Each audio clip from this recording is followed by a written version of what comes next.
E os soldados o levaram até o salão, chamado de Pretório. E lá todos eles se reuniram. E eles o vestiram de roxo e fizeram uma coroa de espinhos e a colocaram em sua cabeça e começaram a saudá-lo. Salve, ó Rei dos Judeus! E eles o machucaram na cabeça com os espinhos e cuspiram nele e se ajoelharam para idolatrá-lo. Em busca do tesouro sagrado. Religião. Ciência. Tradição. Teologia.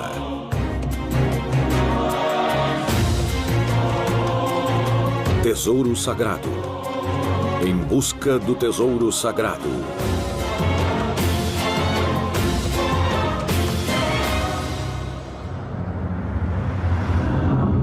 Em busca do tesouro sagrado.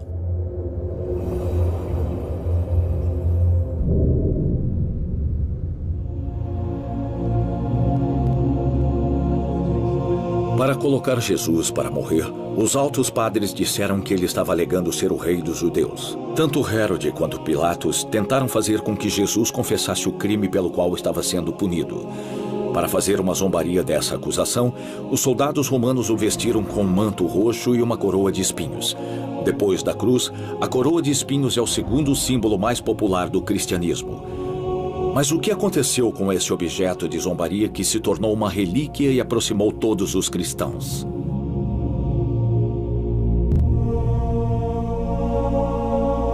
Paris, França. Noite em Paris. Com vista para o Sena, está uma catedral cuja lenda está intimamente relacionada com a história da cidade. Notre-Dame de Paris é provavelmente a catedral com a silhueta mais conhecida do mundo. Ela foi imortalizada por Victor Hugo, mas sua história é ainda mais impressionante do que a história que inspirou o famoso autor. Desde que sua construção começou em 1163, Notre-Dame de Paris sempre foi um local onde as pessoas se reuniram em períodos difíceis.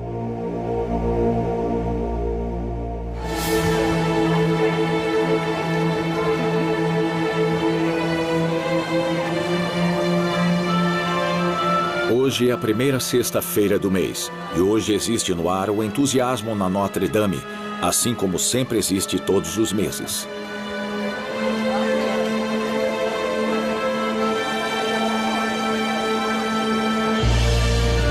Membros do clero colocam objetos religiosos no altar cuidadosamente. Logo, eles chegam com um lindo relicário de ouro decorado com pedras preciosas. Ele fora feito no século XIX por Placide Poussial de Roussin.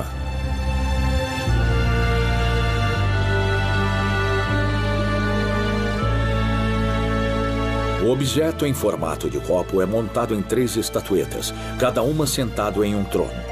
Uma dessas figuras é Santa Helena, mãe de Constantino e, de certa maneira, a mãe de todas as relíquias associadas com Cristo.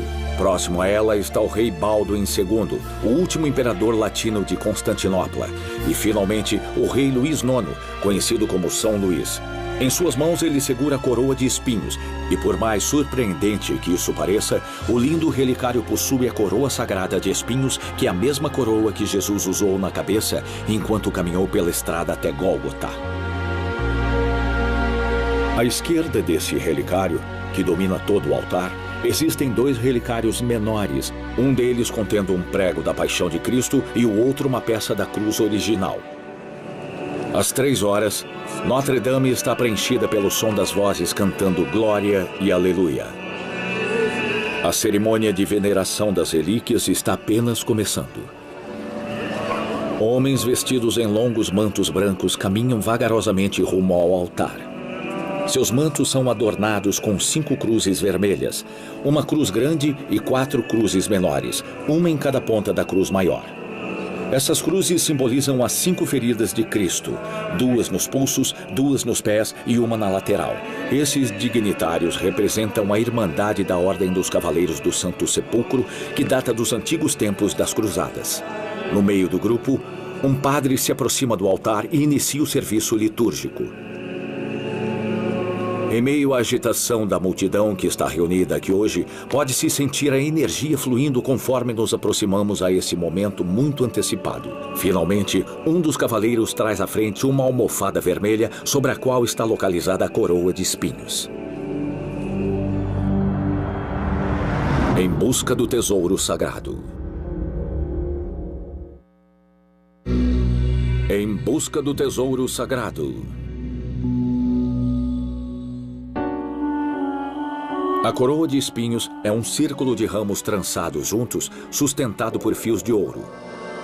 Ela é preservada em uma proteção de cristal cilíndrica ricamente ornamentada. A proteção de cristal é, por sua vez, mantida em um relicário de bronze ornamentado com pedras preciosas. Essa notável exposição pode ser vista por visitantes na tesouraria de Notre Dame pelo preço de somente alguns euros. Quando as pessoas veem a coroa pela primeira vez, a maioria delas se impressiona pela falta de espinhos nela. Isso parece um tanto paradoxal, considerando o que é essa relíquia. De onde ela veio? Essa é a coroa real descrita nos evangelhos?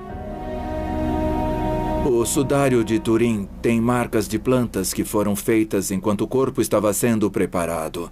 E ele também tem marcas dos instrumentos da paixão de Cristo. Nós sabemos que era comum que esses objetos fossem colocados juntamente ao corpo. Também havia uma coroa. Essa pode ter sido a mesma coroa usada para zombar de Cristo, que não parece com uma coroa de espinhos. Não era necessariamente uma coroa de espinhos em sua cabeça, quando o cetro fora colocado em sua mão direita, quando ele fora vestido em um manto roxo. E enquanto eles diziam salve ao rei dos judeus para zombá-lo, pode ser que seja a mesma coroa. Os textos canônicos não fazem menção sobre o que aconteceu com os instrumentos da paixão. É possível que depois que Jesus morreu, os discípulos juntaram alguns dos objetos que podiam ser associados com a vida do Messias. As primeiras citações sobre a preservação da Sagrada Coroa de Espinhos datam do ano de 409. Naquele ano, São Paulinus, bispo de Nola, na França, mencionou ter visto a coroa de espinhos junto às relíquias mantidas pela Basílica em Monte Sião, em Jerusalém. Um século e meio mais tarde, Antônio, o Mártir, também a viu à mostra para veneração na Basílica de Sião. No início do século IV e durante esse mesmo século, existiu a observação do aumento da veneração dos mártires, e isso se tornou uma atividade religiosa mais oficial, por uma razão muito simples. A igreja se tornou mais e mais tolerada durante o século IV, e no final desse século, sob o reinado de Teodósios, pouco antes do ano 400, as coisas tinham mudado completamente. O Império Romano era agora oficialmente e em princípios completamente cristão, com exceção de alguns rebeldes obstinados. O resultado foi que a veneração dessas relíquias podia ser expressa mais livremente. Entretanto, entre o 7º e o 10º séculos, as relíquias de Jerusalém foram gradualmente transferidas para Constantinopla, uma cidade que era protegida pelo mar e por suas enormes muralhas de pedra. Os reinos cristãos da Europa estavam afundados com a divisão. A autoridade moral da igreja estava sendo continuamente questionada. A nomeação dos papas era influenciada pelos estados mais poderosos. A igreja enfrentava muitos movimentos de reforma e, na verdade, ela estava tentando se estabelecer como uma líder do mundo europeu naquela época. E, nesse contexto, a igreja acabou enxergando uma verdadeira oportunidade de ouro para promover seus próprios interesses, ao mesmo tempo em que reunia os cristãos com uma meta em comum, que eram as cruzadas, que se tornaram um risco em conjunto, unindo todos os cristãos contra um inimigo externo. Em 1096, existiu um movimento dentro da igreja que iria mudar o rumo da história. Quando o Papa Urbano II apelou para uma cruzada em 27 de novembro de 1095, eu acho que ele surpreendeu todas as pessoas, ou ao menos os fiéis que estavam reunidos em Clermont, no sul da França. Fontes dessa época relatam que a reação do povo foi espontânea e muito positiva. Tanto que dentro do tempo de poucos meses já havia dezenas de milhares de cruzados se dirigindo até a cidade sagrada. A razão pela qual o pedido do Papa Urbano II foi tão bem aceito é por causa das crescentes tensões entre cristãos e muçulmanos acontecidas durante o século XI. Por exemplo, existia uma percepção pelo Império Ocidental de que os muçulmanos estavam invadindo cada vez mais o território cristão. No final do século XI, os turcos já haviam conquistado aproximadamente metade do Império Bizantino. Então, a Igreja estava tirando vantagem da polêmica entre o Império Ocidental e os muçulmanos e obtendo lucro com isso. A primeira cruzada teve um enorme impacto, tanto para a Igreja quanto para os reinos cristãos. É preciso entender que a primeira cruzada foi um sucesso retumbante. Ela terminou com a tomada de Jerusalém em 1099 e resultou no estabelecimento dos estados latinos e dos estados cristãos no Oriente. E aqueles que tinham participado da cruzada, obviamente, obtiveram recompensas. Eles terminaram com um alto prestígio, grande fortuna e também um sentimento de sucesso espiritual. Para os senhores feudais e os membros da nobreza, a atração e a recompensa por sua contribuição foi sem dúvida de natureza material, até porque era nisso que estavam interessados. Então eles conseguiram obter grande fortuna quando conquistaram o Oriente, e eles também puderam conquistar, digamos, vastas extensões de terras que foram obtidas dos muçulmanos conquistados. Para os camponeses, o povo comum, a atração e recompensas dessa cruzada foram sem dúvida de natureza espiritual.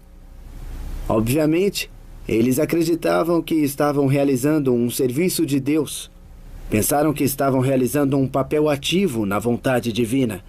Eles também foram tomados pelo ato simbólico de poderem dizer isso e, desse momento em diante, eles podiam rezar e chorar no mesmo local onde a religião fora iniciada e podiam andar pelo mesmo solo que Jesus Cristo havia andado antes deles, e eles tinham um maior e mais palpável acesso aos lugares e objetos associados à paixão, à vida, período e também à ressurreição de Jesus Cristo, através dessas relíquias. Todos esses fatores juntos resultaram em recompensas em muitos níveis e, logicamente, existia a Igreja que também obteve muito lucro com as cruzadas. Pelo fato da Igreja ter querido demonstrar seu papel como líder do Império Europeu por meio da cruzada, obviamente a Igreja saiu vencedora depois das cruzadas. Ela foi vista como triunfante depois da primeira cruzada. As cruzadas logo deram origem à criação de uma nova ordem religiosa, os Templários. Os Cavaleiros Templários começaram com um grupo de 9 homens liberados por Hugh de Pen, que em meados do século XII foi para Jerusalém. E cada vez mais estavam lá para guardar as rotas de peregrinação e manter os peregrinos seguros. A Ordem dos Cavaleiros Templários foi fundada por um veterano da Primeira Cruzada, um cavaleiro chamado Hugh de Pen e 8 de seus companheiros que sentiram a necessidade de se unirem e patrulharem as rotas de peregrinação até Jerusalém. Mas, com o tempo, os templários começaram a se focar mais no aspecto militar de sua função, até o momento em que se tornaram um exército permanente na Terra Santa dedicado a defender a Terra Santa e travar guerra contra os muçulmanos. Em busca do tesouro sagrado.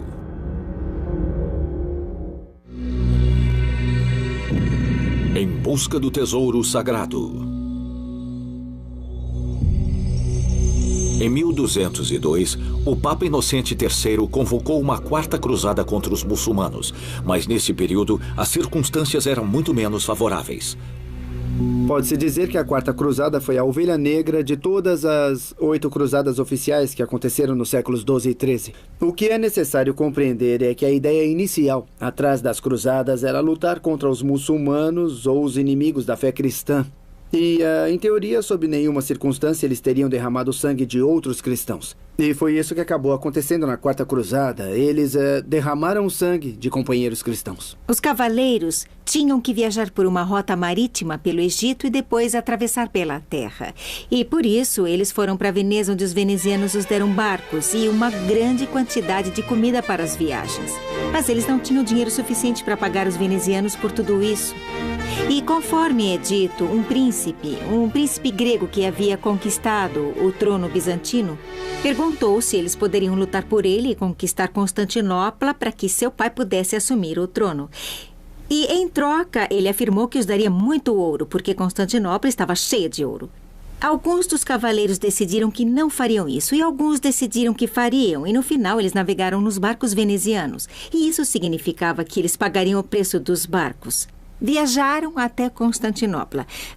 Depuseram o imperador vigente e colocaram o pai desse príncipe no trono. Mas quando finalmente o príncipe se tornou o imperador, ele também foi assassinado por alguém que queria tomar o seu trono. E esse novo imperador, esse usurpador, disse aos cruzados que não tinha nenhuma intenção de continuar respeitando. Enfim, esse novo imperador não pretendia seguir os comprometimentos que tinham sido prometidos pelo seu antecessor. Pois então, irritados e frustrados pela mudança da situação, os cruzados decidiram cuidar do problema com as próprias mãos e então atacaram a cidade de Constantinopla. Em 12 de abril de 1204, o impensável aconteceu. A cidade de Constantinopla fora capturada pelos cruzados. Naturalmente, esse foi um evento que teve duradouras consequências durante os anos seguintes. Em 1204, Constantinopla, a cidade que estava invicta por 1000 anos, caiu perante o inimigo. Temos que lembrar que Constantinopla era uma linda cidade na época da Idade Média. Era uma cidade dos sonhos. Uma das maiores cidades do mundo cristão, com fortunas abundantes e maravilhas de todos os tipos. As relíquias também eram abundantes. Vale lembrar que a tradição de colecionar relíquias em Constantinopla começou com Santa Helena, que era a mãe do imperador Constantino, o fundador de Constantinopla. A maioria das relíquias que Santa Helena descobriu ao longo de sua vida era mantida na cidade de Constantinopla. Com o passar dos séculos, as relíquias continuaram a ser colecionadas e encontradas e transferidas para Constantinopla pelo motivo, é claro, da constante presença dos bizantinos no Oriente. O número de relíquias ia aumentando em taxa exponencial com o passar dos séculos, primeiramente por causa da cidade de Constantinopla ter se mantido invicta por quase 1000 anos. Por aproximadamente 1000 anos, Constantinopla nunca havia sido conquistada por um exército estrangeiro devido a um sistema de defesa habilidoso, o que significava logicamente que a riqueza da cidade nunca havia sido tocada. Quando os cruzados capturaram Constantinopla em 1204, eu acho que eles ficaram tão surpresos quanto os bizantinos. O inimaginável havia virado realidade. A surpresa de ambos os lados logo abriu caminho para a realidade da guerra. Escritores daquele período nos contam que atrocidades foram cometidas enquanto a cidade de Constantinopla sofria a pilhagem. Homens foram massacrados, mulheres estupradas... A cidade perdeu toda a riqueza e as igrejas foram profanadas. O que é ainda pior é que os cruzados profanaram as relíquias que encontraram dentro dos palácios imperiais e dentro das principais igrejas da cidade. O rico e poderoso exército, conhecido como os Templários, caiu muito no conceito dos seus aliados latinos. Qualquer homem que se tornasse um cavaleiro templário precisava dar toda a sua riqueza para a ordem. Os indivíduos não tinham direito ao dinheiro, pois ele havia se tornado parte dessa ordem. Eles começaram com o que hoje conhecemos como sistema bancário. Qualquer pessoa que quisesse usar o dinheiro como doação, emprestar esse dinheiro ou mesmo que só fizesse um depósito, o teria destinado aos templários, pois eles tinham a reputação de serem muito confiáveis, já que eram monges, ou seja, homens confiáveis e cristãos. Eles iniciaram com o sistema de cartões de crédito, mas sem usar cartões. Eles também tinham os cheques, onde um peregrino podia depositar seu dinheiro em uma dessas casas dos templários na França, ir até Jerusalém e retirar essa mesma quantidade de dinheiro com a apresentação de um certificado que era escrito de forma codificada por um templário na França. E não somente isso, mas o Papa e a Igreja, que eram muito ricos naquela época, depositavam seu próprio dinheiro, o dinheiro pertencente a eles, em um dos bancos templários. Por isso, os templários tinham o controle de uma grande quantidade de dinheiro da Europa. Quem quer que tenha dinheiro tem poder. Eles se tornaram tão poderosos na Europa que os templários começaram a se preocupar com os líderes ocidentais, que passaram a vê-los como uma força a ser considerada. A riqueza monetária dos templários não era nada comparada com o tesouro da Casa da Fé, que logo seria oferecido a eles. Em busca do tesouro sagrado. Os cristãos latinos tomaram a posse de Constantinopla. Para os bizantinos, aquela foi, sem sombra de dúvida, uma experiência, digamos, humilhante e traumatizante. Mesmo atualmente, na comunidade ortodoxa, qualquer menção à Quarta Cruzada evoca ressentimento devido aos crimes e atrocidades que foram cometidos. Os bizantinos reagiram. Ameaçados internamente, o rei apontado pelos cristãos havia usado seu próprio dinheiro para defender sua autoridade. Os imperadores latinos, que agora dominavam a cidade, se viam liderando uma cidade que era somente sombra do que havia sido. Ela era como um baú vazio que havia perdido todas as riquezas, com exceção de algumas relíquias que os imperadores latinos haviam conseguido manter até antes de terem se dispersado pela Europa, como foi com os outros.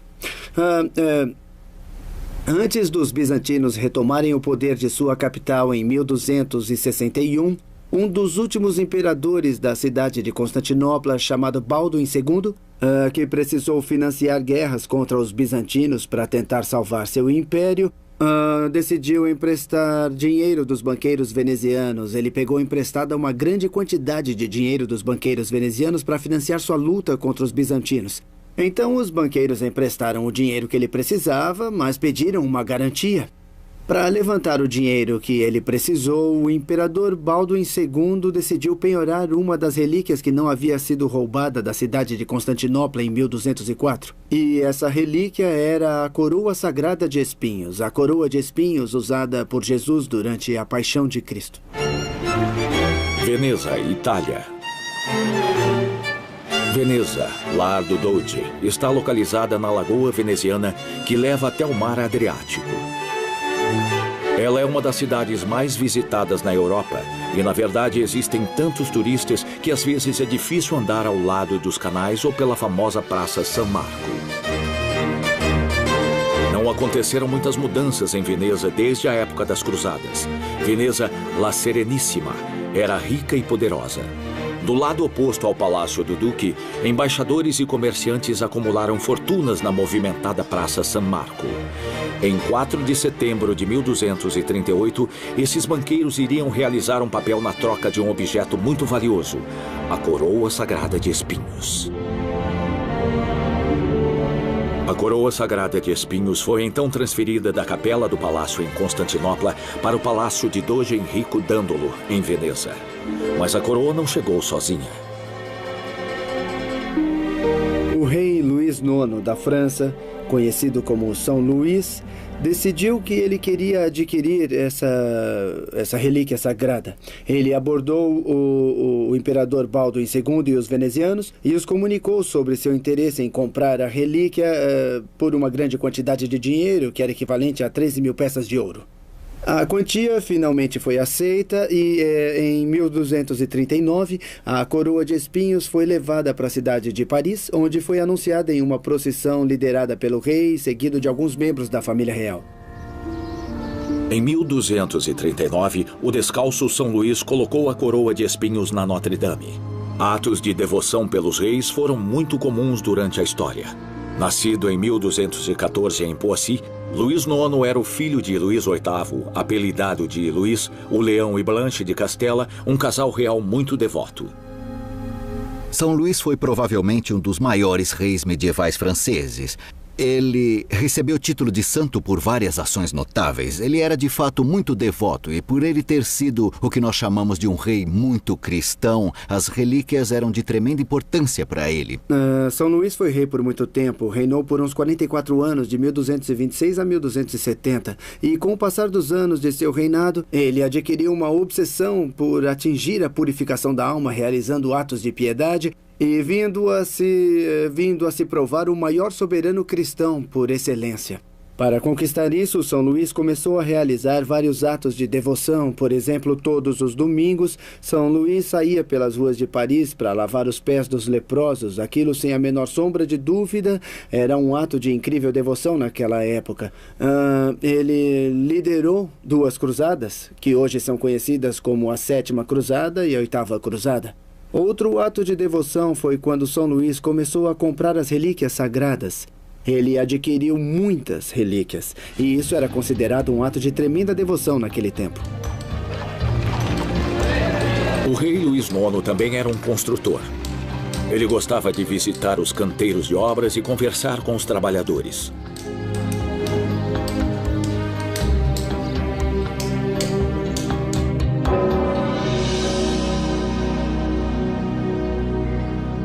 Ele pediu que os túmulos reais da Basílica de Saint-Denis fossem decorados com bustos das pessoas que ali estavam, fazendo os túmulos reais de Saint-Denis os mais espetaculares de toda a Europa. Em 1248, ele consagrou a Sainte-Chapelle, em Paris. Essa igreja se tornou uma espécie de relicário, um armazém dedicado unicamente para essa relíquia e, claro, para outras relíquias que ele colecionou com o passar dos anos. A igreja se tornou conhecida como a Capela Sagrada, por isso o nome Sainte-Chapelle. Ela foi construída em Ir-de-la-Cité, em Paris, não muito distante da Catedral de Notre-Dame. A coroa de espinhos permaneceu em Sainte-Chapelle até a Revolução Francesa. As relíquias adquiridas por São Luís ficaram na Sainte-Chapelle trancadas em um local conhecido como Grande Chaise, que fica elevado em uma plataforma sobre o altar em um enorme relicário de vidro que de tempos em tempos era aberto para exibir o seu conteúdo até a Revolução Francesa. Na verdade, pouco antes da Revolução, Luís XVI já tinha prejudicado não as relíquias em si, mas a existência da Sainte-Chapelle como um todo, pois ela era muito cara de se manter. O rei já havia considerado eventualmente levar as relíquias para a Basílica de Saint-Denis. Mas a coroa de espinhos que São Luís levou para Paris não tinha nenhum espinho nela, o que é muito estranho quando se trata dessa relíquia de Cristo. A falta de espinhos na Sagrada Coroa de Espinhos é geralmente atribuída à grande generosidade do rei da França. O soberano havia transformado tantos espinhos da Sagrada Coroa em presentes que agora a relíquia estava completamente sem espinhos. Eu decidi tentar achar alguns desses espinhos. O mais famoso, devido a um milagre atribuído a ele em 1626, foi dado para a abadia de Port-Royal de Champs, próxima a Paris. Mas nos dias de hoje não existe mais praticamente nada do que era a abadia, e parece que ninguém sabe o que aconteceu com esse espinho milagroso. Um outro espinho está em Toulouse. A Basílica de Saint-Sernin fica na parte mais antiga da cidade. Construída entre os séculos XIV e XVI, é a maior, mais famosa e mais bonita igreja romana na região dos Pirineus, a sudoeste da França. Atrás do elevado altar, onde os fiéis podem andar por um ambulatório, uma passagem circular na parte de trás da igreja, algo muito característico da arquitetura romana. Nós estamos entrando no circuito das relíquias sagradas pela mesma porta pela qual os peregrinos passaram durante a Idade Média. E nesse circuito de relíquias sagradas, nós encontramos relíquias de muitos santos que foram venerados durante a Idade Média e 2 criptas onde os mais sagrados deles foram enterrados. Esse é o santuário da Basílica. Mas por que Saint-Sernin? Saint-Sernin é uma variação de São Saturnino, derivada do nome de Saint-Sernin. E essa igreja fora construída para venerar o corpo de Saint-Sernin, o primeiro bispo de Toulouse, que se tornou um mártir aproximadamente no ano 250, durante o reinado do imperador Décius. Uma das paredes desse ambulatório contém vários relicários. Na parede do lado oposto aos relicários, existem portas que levam às criptas. Ela agora é a maior igreja romana do cristianismo. Ela foi construída durante o final do século XI para poder suportar a quantidade de peregrinos que vinha aumentando muito e por Toulouse ser uma parada na estrada até Santiago de Compostela, na Rota Arlé, também conhecida como Via Tolosane, ou La Route Toulousaine em francês. Um grande número de peregrinos vinha para venerar Saint-Sernin e todos os corpos dos santos e relíquias que estavam sendo preservados aqui. Você não pode compreender a religião medieval sem antes entender o significado das peregrinações e adorações a santos, o que se encontrava nos corações fiéis de nossos ancestrais. E é aqui que os mais valiosos tesouros da Basílica são mantidos. Os visitantes podem ver um lindo relicário que contém uma peça da cruz original e um objeto feito de cobre esmaltado do século XII. Também há um relicário que contém um dos espinhos da coroa sagrada. A coroa sagrada foi preservada e, no século XIX, os ourives de Toulouse foram instruídos a fazerem um novo relicário para demonstrar respeito por essa pequena relíquia. O novo relicário tomou o formato de uma torre e uma redoma feita de bronze dourado e cristal, que contém outro relicário que é feito de prata. Foi feito por um dos maiores ourives da época, foi Sanson, no século XIX. Dentro desse relicário está um pequeno frasco de ouro e cristal que contém o espinho sagrado.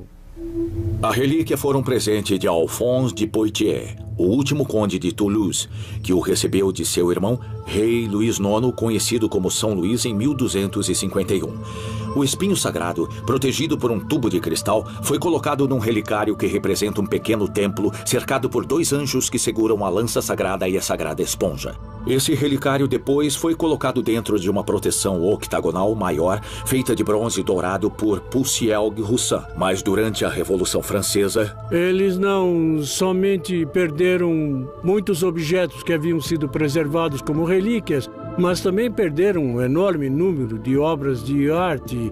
Algumas das relíquias eram os relicários, estátuas e objetos litúrgicos que foram derretidos por causa do seu valor em ouro e prata. O tesouro de Saint-Sernin poderia ser comparado com o que é hoje Veneza.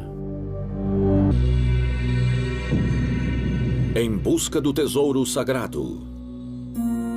Outros 2 espinhos da coroa que São Luís adquiriu agora estão em Roma, na Basílica da Sagrada Cruz, em Jerusalém, que fora nomeada por causa de 2 relíquias da cruz original. Mas a Capela das Relíquias Sagradas não somente contém fragmentos da cruz, ela também abriga um pedaço do pilar de flagelação, um prego da paixão e 2 espinhos da coroa sagrada. Os espinhos foram presente de uma família em Anjou, na França. Eles vieram de Sainte-Chapelle, onde a coroa sagrada de espinhos estava sendo exibida. Os espinhos eram dos galhos de arbustos de acanto. Eles tinham 9 centímetros de comprimento.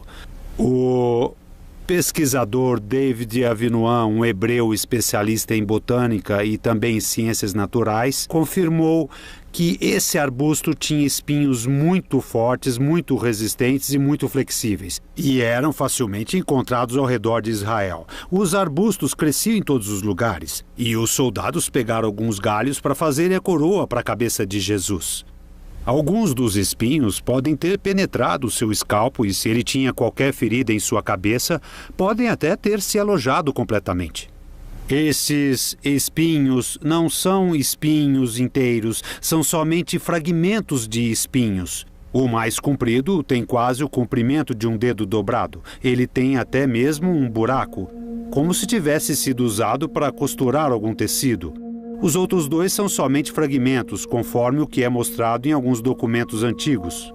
Nós não temos certeza das circunstâncias exatas que levaram à aquisição desses espinhos, porém eles são idênticos aos encontrados na Basílica de Saint-Sernin, em Toulouse, e eles, normalmente, são relacionados com a coroa de espinhos adquirida por São Luís em 1239. Outros espinhos da coroa sagrada de espinhos estão preservados na Catedral de Oviedo e na Catedral de Barcelona, na Espanha. Pode ser que a coroa de espinhos em Paris e os numerosos espinhos espalhados pela Europa sejam as relíquias genuínas da Paixão de Cristo? É difícil de dizer. As relíquias mais veneradas são, obviamente, as mais relacionadas com a Paixão de Cristo, como a cruz, os pregos, a lança, a coroa de espinhos e o seu manto fúnebre. As outras relíquias relacionadas com a vida de Jesus Cristo são o seu manto, alguns coeiros e fragmentos da manjedoura. Em seguida, temos as relíquias da família sagrada e dos discípulos.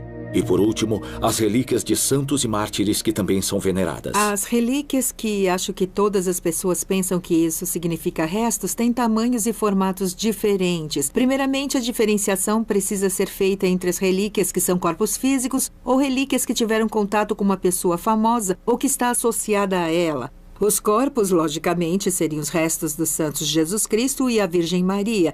E então temos relíquias com as quais essas pessoas tiveram contato e que podiam ser objetos, vestuário ou basicamente qualquer outra coisa que tenha estado em contato com os santos durante a sua vida ou até mesmo dentro de seu túmulo depois da morte. Começando no século IV, autores cristãos como Saint Victricius de Rouen por exemplo, e outros do Oriente, escreveram que mesmo a menor de todas as relíquias tinha o mesmo valor, o mesmo poder e a mesma virtude, como um corpo todo. Mas, na realidade, os cristãos logicamente acreditavam que um corpo inteiro ou uma cabeça tinham mais valor quanto à realização de milagres do que uma pequena peça ou cinzas que não eram quase nada. Durante a Idade Média, o fervor religioso da veneração das relíquias aumentava conforme o grau de importância delas. Os maiores pontos de peregrinação foram identificados conforme a importância das relíquias que se encontravam neles. Uma igreja ou abadia somente precisavam adquirir alguma relíquia para atrair os peregrinos até suas portas. E atrair peregrinos significava atrair oferendas. Na arena política das relíquias, alguns objetos de devoção foram quebrados em fragmentos como os espinhos da coroa sagrada ou pedaços da cruz original, para que elas pudessem ser distribuídas para várias igrejas e abadias que estavam sendo localizadas pelo caminho da peregrinação. Claramente, quando prestamos atenção no problema das relíquias, nós sempre nos questionamos sobre quantos podem ser o mesmo objeto. Especialmente quando se tratam de relíquias da cruz original, pois existem fragmentos dela em muitos lugares. Existem muitas outras teorias para explicar essa. Primeiramente, as relíquias foram quebradas em fragmentos. Eu acho que foi Théodore de Cyr que disse que não importa o tamanho do fragmento da relíquia de um santo, pois ela ainda carrega o mesmo valor espiritual para todos os cristãos. Então eles podiam quebrar as relíquias quase que infinitamente, até que não restasse nada além de poeira.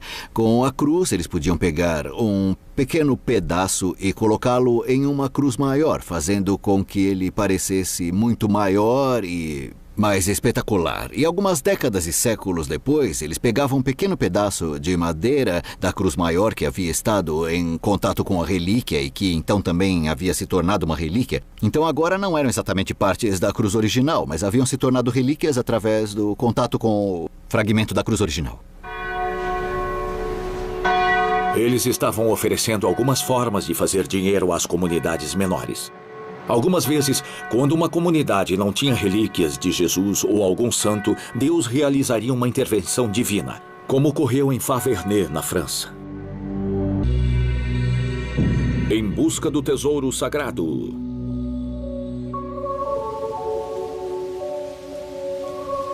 A noroeste da cidade de Vesoul, no departamento de Haute-Saône, encontra-se a comunidade de Favernet. Uma epidemia de bruxaria se espalhou pela região durante o século XVII.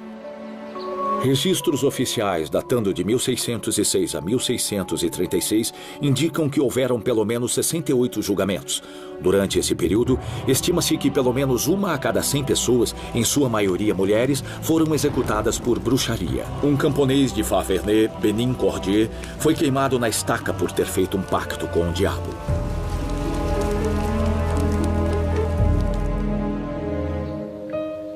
No coração da comunidade, que tem uma população de aproximadamente 1000 pessoas, fica a Abadia Favernet. Suas origens já foram perdidas nos anais da história. Foi dentro dessas paredes que o milagre eucarístico aconteceu.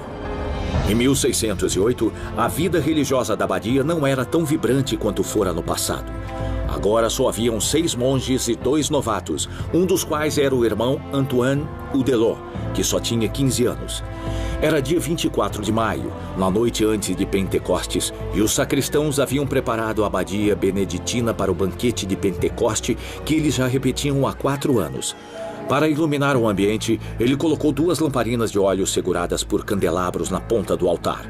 Algumas horas depois, durante as vésperas, um ostensório de prata contendo 2 hóstias fora colocado dentro do tabernáculo. A abadia pegou fogo no meio da noite. A mesa que serviu como altar se incendiou e o tabernáculo fora devorado pelas chamas. Quando correram até a abadia, os monges andaram pela fumaça procurando pelo ostensório, mas não o acharam. De repente, o jovem Udelot gritou: "Lá está ele!" E o garoto estava apontando para o ostensório que estava suspenso a 2,5 metros acima do chão, sem nenhum tipo de apoio. Os monges ficaram surpresos. Para poder declarar isso oficialmente como um milagre, o frade de Vesoul foi chamado e o arcebispo de Besançon foi notificado. Os aldeões de Favernet e das cidades vizinhas se arrebanharam até a igreja para verem o milagre e rezarem. Ele continuou flutuando durante a segunda-feira inteira. Na terça-feira, dia 27 de maio, aqueles que estavam na missa viram o ostensório que estava flutuando a 2,5 metros do chão gentilmente se inclinar e vagarosamente descer até o altar que havia sido montado para repor o que fora queimado. O milagre durou 33 horas. Em uma noite, Favernet conseguiu não uma, mas 2 relíquias.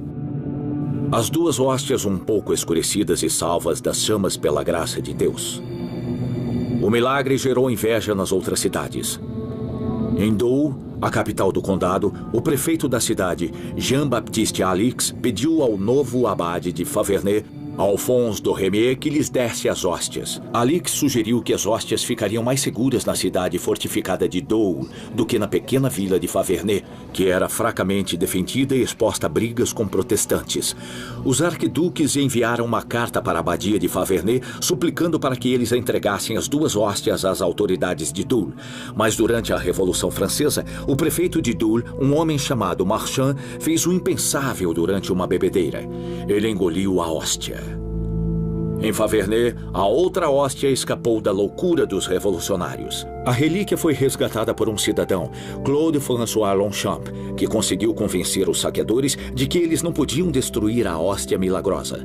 Hoje em dia, a Sagrada Hóstia de Favernet está em exibição em todas as segundas de Pentecoste em lembrança aos misteriosos eventos que marcaram a história dessa pequena cidade em Haute-Saône.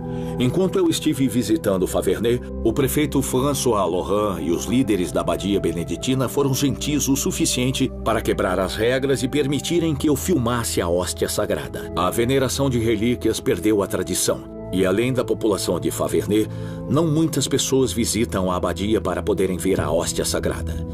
Porém, em 1958, uma conferência eucarística aconteceu em Favernet para celebrar o aniversário de 350 anos do milagre e aproximadamente 20.000 peregrinos fizeram a jornada para se juntarem à celebração e verem a hóstia sagrada.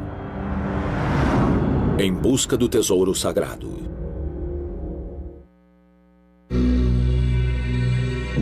Em busca do tesouro sagrado. Em um primeiro olhar, quando analisamos a veneração de relíquias, seja com a coroa sagrada de espinhos em Paris, os espinhos na Basílica da Sagrada Cruz em Jerusalém ou com a hóstia sagrada em Favernet, nós temos a impressão de que a Idade Média não foi nada mais que uma exploração da fé das pessoas. Essa é a conclusão imediata. Existe um elemento que é muito importante, muito particular à teologia cristã. A escola de pensamentos cristãos é centrada pela ressurreição dos corpos. Carne e matéria, que são deixadas de lado pelas filosofias orientais, neste caso, têm um papel importante na religião cristã. E é por isso que os cristãos tentam conservar os restos dos corpos, e os ossos em particular, daqueles indivíduos que acreditam ser intermediadores de Deus, pois eles foram a prova viva dos ensinamentos de Cristo, de uma maneira heróica. E esses cristãos, em sua devoção, foi essa uma devoção somente durante as missas? Eu acredito que não, pois grandes e sábios homens e grandes reis tinham interesse nas relíquias, e eles canalizaram toda a sua espiritualidade e toda a sua devoção na veneração dessas relíquias. Logicamente, esse era um caminho até Deus e até Cristo, ou seja, pelo uso das partes que pertenceram às pessoas que eles consideravam como santos. O fervor que guiou os peregrinos na estrada até as relíquias também foi fonte de inspiração para as maiores obras de arte do mundo ocidental. O fervor religioso sempre foi uma das forças mais poderosas por trás da arte em todas as suas formas. Pelas estradas até as relíquias, eu visitei igrejas, basílicas e catedrais, todas ricamente decoradas para poderem ser dignas de armazenarem a coroa de espinhos usada por Jesus Cristo ou um fragmento da cruz original.